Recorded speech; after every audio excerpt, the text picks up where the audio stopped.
like this. Check this out.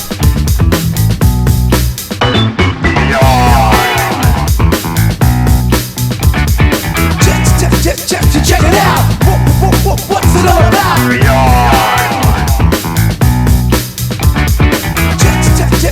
Check it out. What's it all about?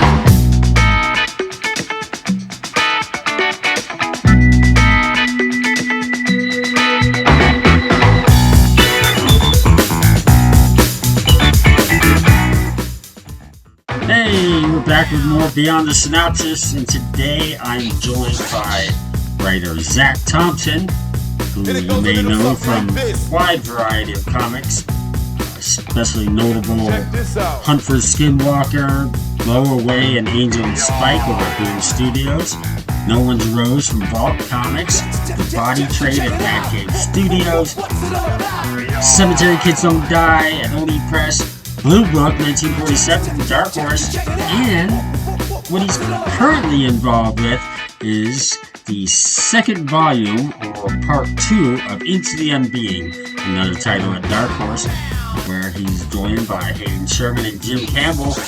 The three of them have started their second volume, Into the Unbeing, part 2, number 1. Number 2 drops March 26th. And now it's time to hear from the writer himself to learn more about this great series that we're already in love with. And be sure to stay tuned later in the interview to find out how you can score all 3 issues of Into the Unbeing Part 2, number 1. We got you. To the interview!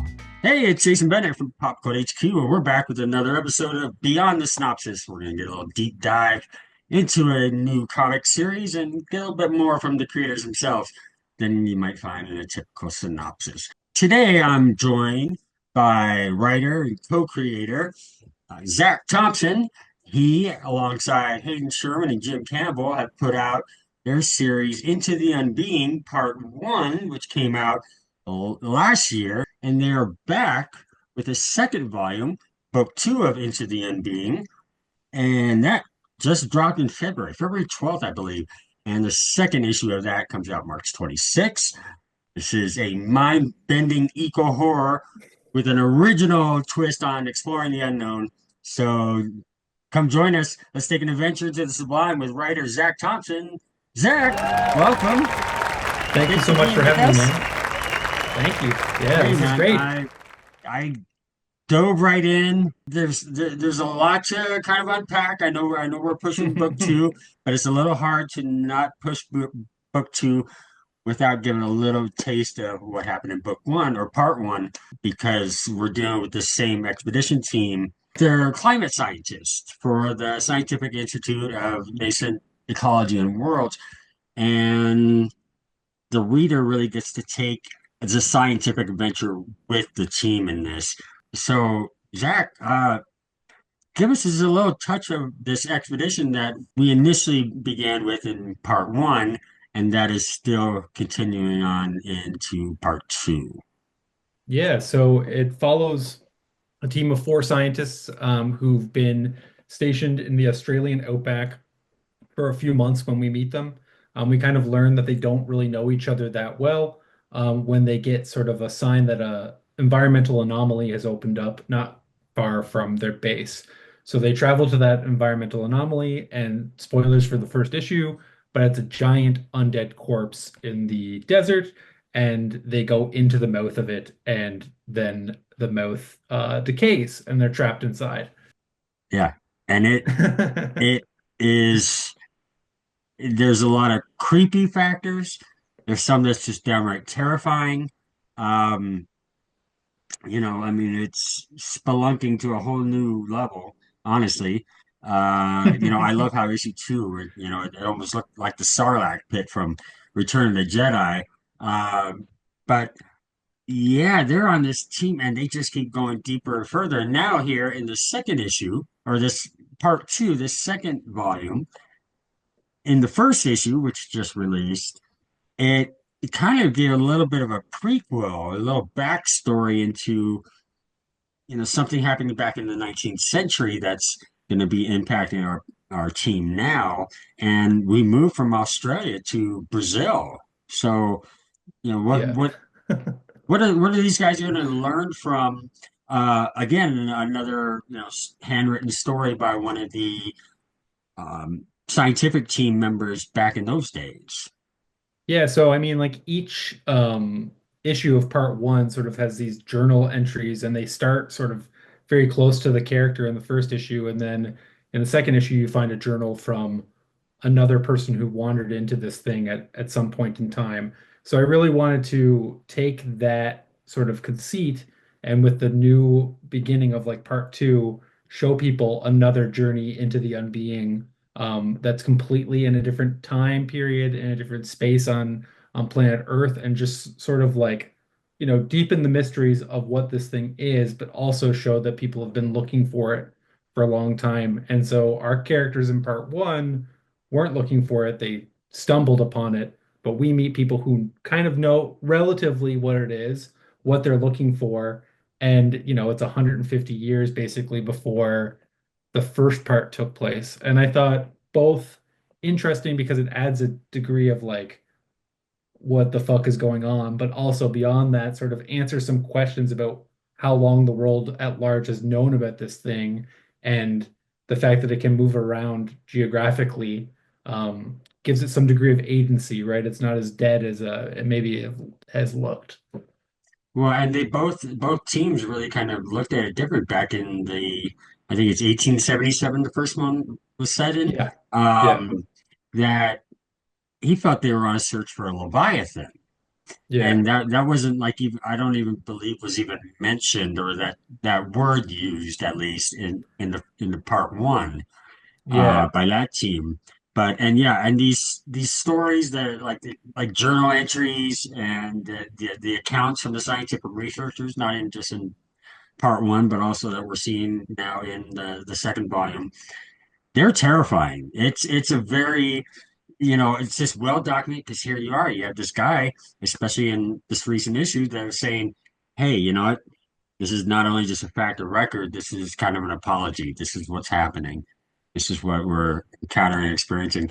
Um, you know, how important was that? Because, it's interesting because it doesn't take up much page. So it's like you can get a lot of information out, you know, but Yeah. but at the same time, it has to be written words that are still going to evoke some sort of imagery in the reader's mind. Yeah, You seem well, to do a real good job at it.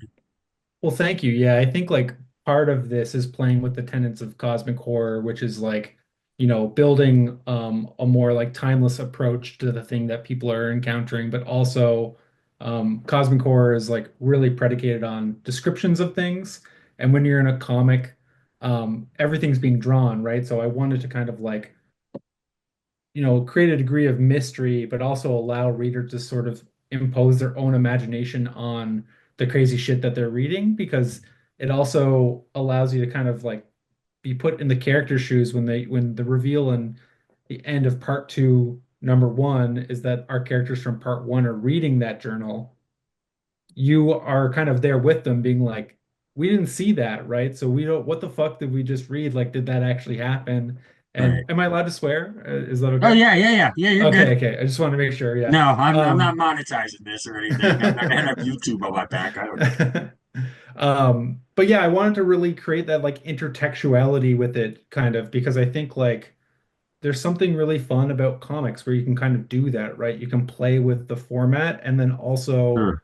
um, kind of play with pacing, right? When you hit those journal pages, they do work slower, right? So when you read through them and take your time with them, it also feels like that character has spent a longer amount of time in that space. Whereas, like, some of those journal entries you could explain in three or four panels, but they wouldn't be as impactful that way.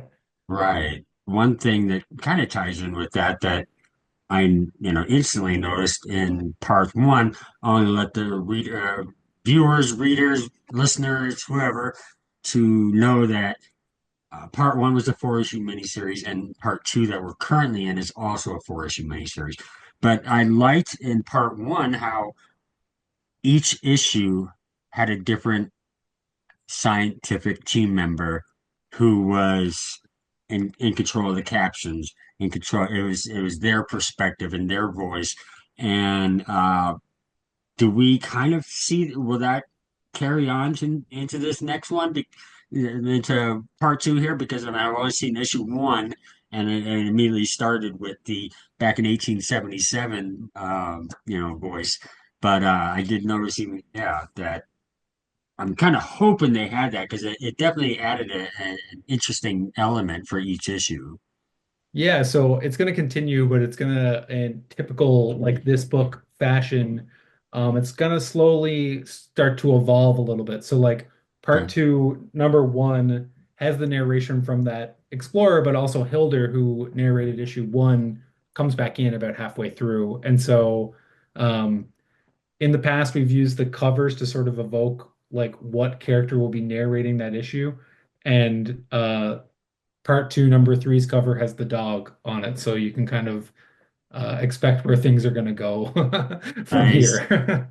Yeah. Yeah, and the cliffhanger at the end of part one was shocking, but then at the same time, I was like, "That's not how you're gonna leave us hanging, is it? That's where you're leaving us." But there was such a quick turnaround with, issue four of part one dropped in September, and here we are in February, and got the next volume already out, continuing the story. How did it manage such a short time? I mean, did you and Dark Horse work in this plan to make that smaller of a cushion where it wasn't like another year before the next volume comes out? Or because it seemed, I mean, that's a pretty quick turnaround, and people really didn't have to be left hanging too long. Yeah, well, we actually, it's funny because we built that in because Hayden was rising to superstardom as we were working on this book. They joined DC and started working on Batman Dark Patterns while we were making this, and then Absolute Wonder Woman as we were like into the latter end of part two. But we had built in sort of a delay because we knew Hayden's schedule was going to be nuts. And then true to form, because Hayden is a machine, um, the entire series was done the day that issue one of part one came out. So like we've been done since Wow. last June, but we had built in that break because we wanted to make sure that there would be no interruptions. Like if we were going to do a 4 month break, that we would come back and every issue would come out on time. And then we ended up We don't being want to all done. start working on it after all four issues have been Yeah, released. yeah, we all have read a book where it just goes away and then it never comes back, right? So like I didn't want that to happen and I was upfront with Dark Horse that I was like I would rather have a 4 month break built in and not need it than Right. to need it and not have it, right? Because it's just like yeah, we've all had a book on our pull list that we go to show up and they're like, that's not out right now. And you're like, when is it out? And they're like, 3 months from now. And you're like, oh, like, and it was supposed to be out, or like so I just didn't want any delays. And we also wanted to build in this break. So if you missed the first four issues, you could read the trade for part one and then to kind of jump Sure. into part two. That was really important to me because, like sometimes you miss things, right? Sometimes something comes out and you're not sort of the first person to read it. And so it's nice to be able to point to the trade and be like, oh, you want to join us on this crazy part two of the journey? Well, the trade is out and you can go get it right now. Yeah, and it'll take you right into it and get you up to speed. I have to say, like I mentioned, just that you're on this journey with these scientists and these explorers. They all have their own different skill set. Um, you're not just following along with them in panel by panel, but what's really impressive with a lot of Hayden's artwork is they've really done a great job in the panel layout and design where it felt like you're going down. You felt like you're getting sucked down and going deeper into this monstrosity. They crushed it on illustrations. The colors are really, it's a really unique kind of just medley of like earth tones and pastels where they just kind of add to the either the haunting and the kind of the darker, mystery what's going on, and then kind of these vibrant, pinks and purples that are really just pop that, explode when you hit panels like, oh shit, what was that? Hmm. And so that's got to be, great to be able to work with and have them illustrate in such a way. Oh yeah, Are yeah. they pretty spot on with your Yeah, vision, so or yeah, or has we had an early kind of conversation about like the style of the book and how it would start out almost like looking like a Tintin uh graphic novel or something like that, where it's like very clean lines and very rigid structure. And then as soon as they get inside the thing, the colors start to change and the layouts start to change and the it kind of like you were saying, like mirrors their journey. Like issue three of part one, they're rappelling deeper into the unbeing, and so much of those pages are vertical in the way that they display panels and stuff. And really wanted to, one of the things I noticed about Hayden right away was like they're so good at scale, like things be feeling huge. right? And I had not read a whole lot of books that they had drawn that they were leaning into that skill. So I said to them, I was like, I want to just give you a book where you can just do big things all the fucking time. So you can like do this spread where you have to like turn the book, right? And see all of the veins inside the thing and just like be Exactly. able to follow them. And like a lot of that stuff, I would send them like really crappy little sketches in my journal and just be like, now we're going to do this. And we really tried to just make the book organically because it is a very organic environment. Sure. There was a lot of like Hayden would send me a page in the morning and be like, here's a rough layout. I would say, that looks cool. What about this or what about that? And then by the end of the day, they would ink it. And like that was how we made the book, was almost like one page at a time every Okay. day for like a year, basically, which is really Wow. cool. Very different than how I would make a book typically.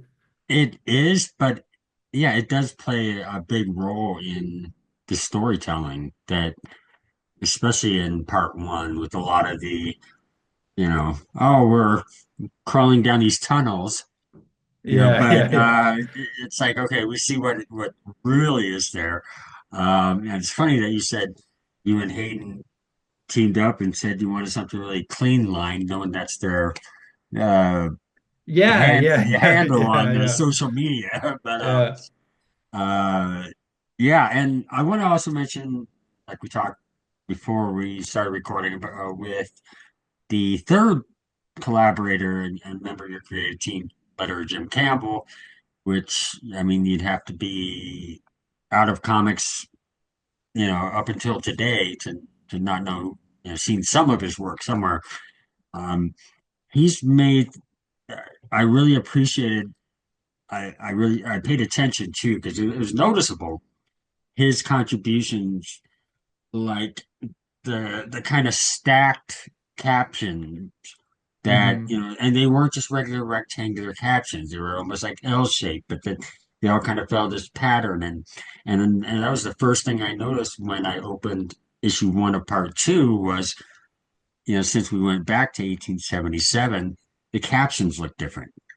That Yeah, they had yeah. more of a torn page or a different kind of, so and his, onomatopoeias just, you know just just stamps it. Spot on every time. Yeah. How's it like work having him uh, play that role and be that extra voice in Into the Unbeing? Yeah, so Jim came through Hayden actually. Hayden and Jim Okay. had worked together on a project and Hayden was like, I want Jim to like letter this. And I was like, cool, like let come on board. And so I said to Jim very early on, this is gonna change narrators every single issue. We need some way to delineate that, but I also want it to be subtle. I don't want it to be really like in your face. And then also every single issue is going to have a journal page or like a text page in it that is going to look different than every other journal page that's, and so like all eight issues have some version of it, but they all don't look the same or work in the same font or anything like that. And luckily he didn't say go fuck yourself. He said I'm totally down, right? And the Yeah, because book is so much these better aren't like for it. 3 or 4 sentence journal pages. These are like, No. you know, this whole day, Yeah. here's what happened today, Yeah. tomorrow. And and it was very important to sort of like have those sorts of things figured out from the get-go and sort of like think about them as organic sort of opportunities for Jim to kind of stunt and do different and interesting things that he doesn't get to do. And so a lot of it was just like going like, how can I give you the tools to sort of just stunt the two of them and then kind of like sit back, right? And like there's stuff in part two, like uh, I don't mind spoiling it because I won't say where it appears, but there's like a journal page that's just all ants that are spelling words.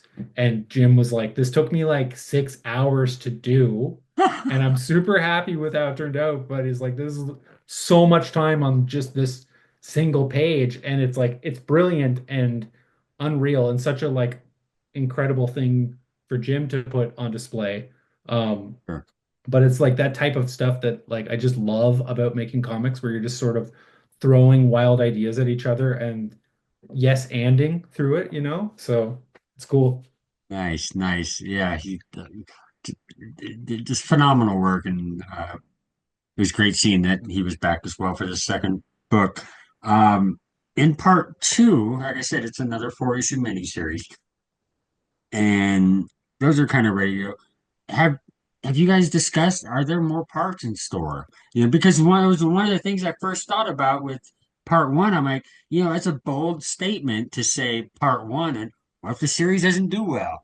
Or what if, the publisher doesn't want to pick it up or whatever? And, and sure enough, like we said, there's a quick turnaround time of a few months, 4 months or whatever, and already with part two. So are there other parts? Do you have more of this story to tell? I mean, we've definitely talked about it, but it is like an 8 issue thing in terms of like the team that you met at issue one of part one, their journey kind of is over by the end of issue eight and part two, number four. I wanted to make sure that it was a complete thing. There is an opportunity to kind of do more. And like everything, like as soon as we finished, I shot Hayden an email and was like, hey, I think I know what we could do here, like if we wanted to go further with this.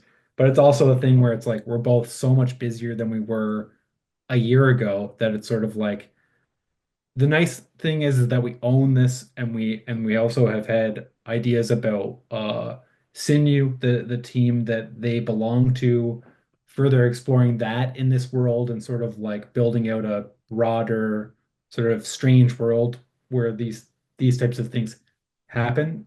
So there are ideas about how to kind of build this world out.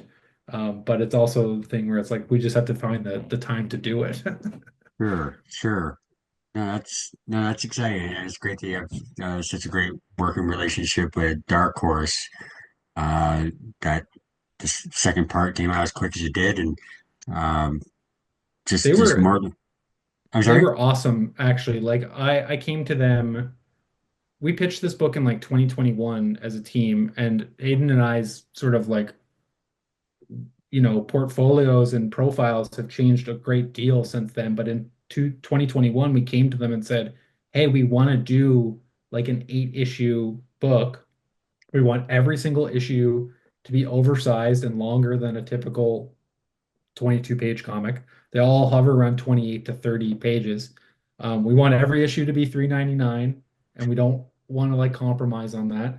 And then we want it to be like when it's all said and done about 230-ish pages. And I don't know why, but they were like, "Yeah, let's do it." And that which is great because that's not Nice, typically the case with everyone's like, "Can you do this in four? Can you do this in five? Can you do this in three?"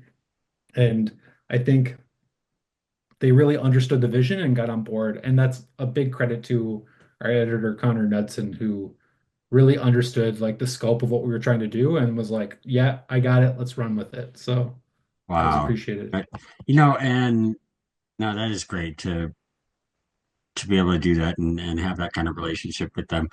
One thing I did, I ordered issue Into the Unbeing Part Two, number one. And I have all three covers, and we're going to give them away as kind of a giveaway tie-in with this Cool. promotion. I got them from Things from Another World. That's just rush shop for the last 15 years, not thinking, oh, that's right, Dark Horse. That's Dark Horse, yeah. But that just coincidence. Hey, as you heard, we're giving away free comic books in this special Into the Unbeing Part 2 giveaway. One lucky winner is going to get all three different covers from issue 1 of Into the Unbeing Part 2. How do you enter? Super easy. Share this interview wherever you find it, on social media or online, and every person who shares one is automatically entered into this contest, which runs from now until March 21st at 11:59 p.m. Pacific Time. After that point, we'll select one lucky person to score all three of these from Zac Thompson, Hayden Sherman, Jim Campbell, published by Dark Horse Comics, and specifically from your friends at PopCultHQ. There's share this interview, and you could be walking home with these beauties. Back to the interview.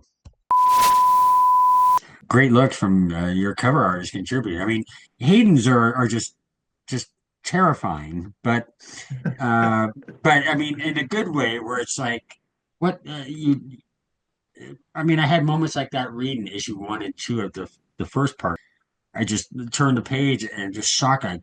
Oh my God, that it's part shocking and disturbing, but at the same time, oh, where are we going now?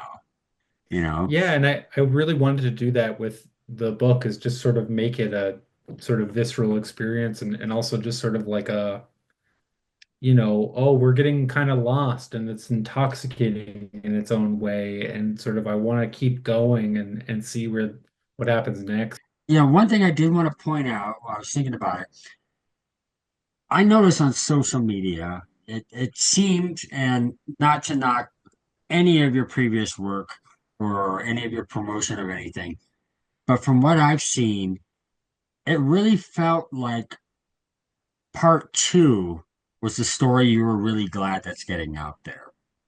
And it almost seemed like more so than Hmm. part one. And I don't know if it was just because it's the evolution of that, or that I'll, like you said, wrap up that kind of 8 issues, or if there was something like a deeper connection to it that, like, this is some mind-blowing stuff or something I've been wanting to get out there for so long. Is that a fair assessment, or am I overlooking that?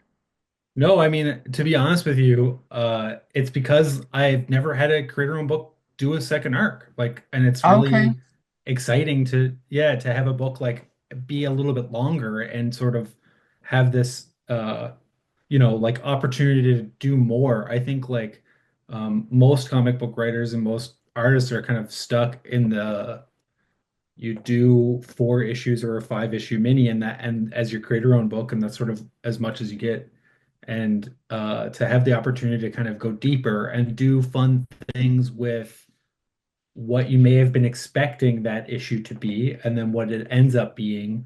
Because I know a lot of people, when we solicited it, they were like, what do you mean this is in 1877? The last issue was in the 2030s. And you go, well, you're gonna have to read it and find out. And I just like that element of like keeping people guessing and keeping people sort of like what you expect is a little bit different than what you get. And then being able to play with that month to month, especially with knowing that there was going to be a break in the middle. It's just like it's just fun. I haven't had the opportunity to do it before, to be honest. You really nailed it. The first arc, the first, part one, people can go out and get right now. It's available in trade paperback form. Um, do you see after, I would assume, a trade paperback for book, for part two, do you see one collected 8 issue hardcover maybe, or something like that down the road? Yeah, we've talked about it. We're actually like designing it right now, Oh, okay. because we want to put it all together in one big hardcover volume. I think it will be a very like limited thing, so it won't be like a big run. Like the way it's always going to be available is the 2 volumes, but we're Right. going to do like a nice big prestige edition for the people who want to own it all in one volume, and also be a little bit bigger than a typical comic. So you'll get to see Hayden's art and in bigger sort of pages, which I'm always a big fan of. Sure, sure. Oh, that's awesome. Good, something to look forward to because I highly recommend people Yeah. go get into the Unbeing Part One, the 4 issue miniseries. You can get single issues. You can get a trade paperback for them. As I said, you should be able to get it at your local comic book shop now for issue 1 of Part 2, which debuted on February 12th. And want everyone to know to be on the lookout for issue 2 of Part 2, the continuation, March 26th, and learn more and hear more about this crazy story from the mind of Zac Thompson. Zac, thanks for taking the time to speak with us, and uh, God, love what you got going. You really, I'm not typically a horror guy, but Oh, cool. I think maybe it was the science aspect that kind of pulled me in because, I was into big, Black Science, Federal Bureau of Physics, any of those comics that had that kind of taste on it. And I really, that's what really drew me in. And then everything else was like kind of that, oh shit factor, turning the Well, that's page where you see the scary sci-fi horror aspect of it. So, just very well done, and excited to see, what's still coming down the road with the last 3 issues. well, thank you so much, man. That's music to my ears because I love Black Science, and that was a huge sort of Oh, like inspiration on this for sure. yeah, no, and it's definitely made me a fan, and I'll continue to uh, follow along in the last of this, and I'll be looking forward to that hardcover too. So yeah, so thanks for Awesome. taking the time, and uh, you know, pass our best of luck with the issues ahead with both Hayden and Jim, and the good folks at Dark Horse. We thank them for arranging this and getting us the opportunity to speak with Zac Thompson, writer supreme. So, Zac, thanks again, and we'll be watching for you soon for more. Cool. Well, thanks for having me. Special thanks for Zac Thompson taking the time to speak with us at PopCultHQ and PopCultHQ. This is a great series that we highly recommend, and we want you to check out more. So follow more on Zac online and the good folks at Dark Horse Comics, as well as PopCultHQ, PodCultHQ, and heck, even me. Follow us online and stay up to date with all the latest new happenings across the comic book industry.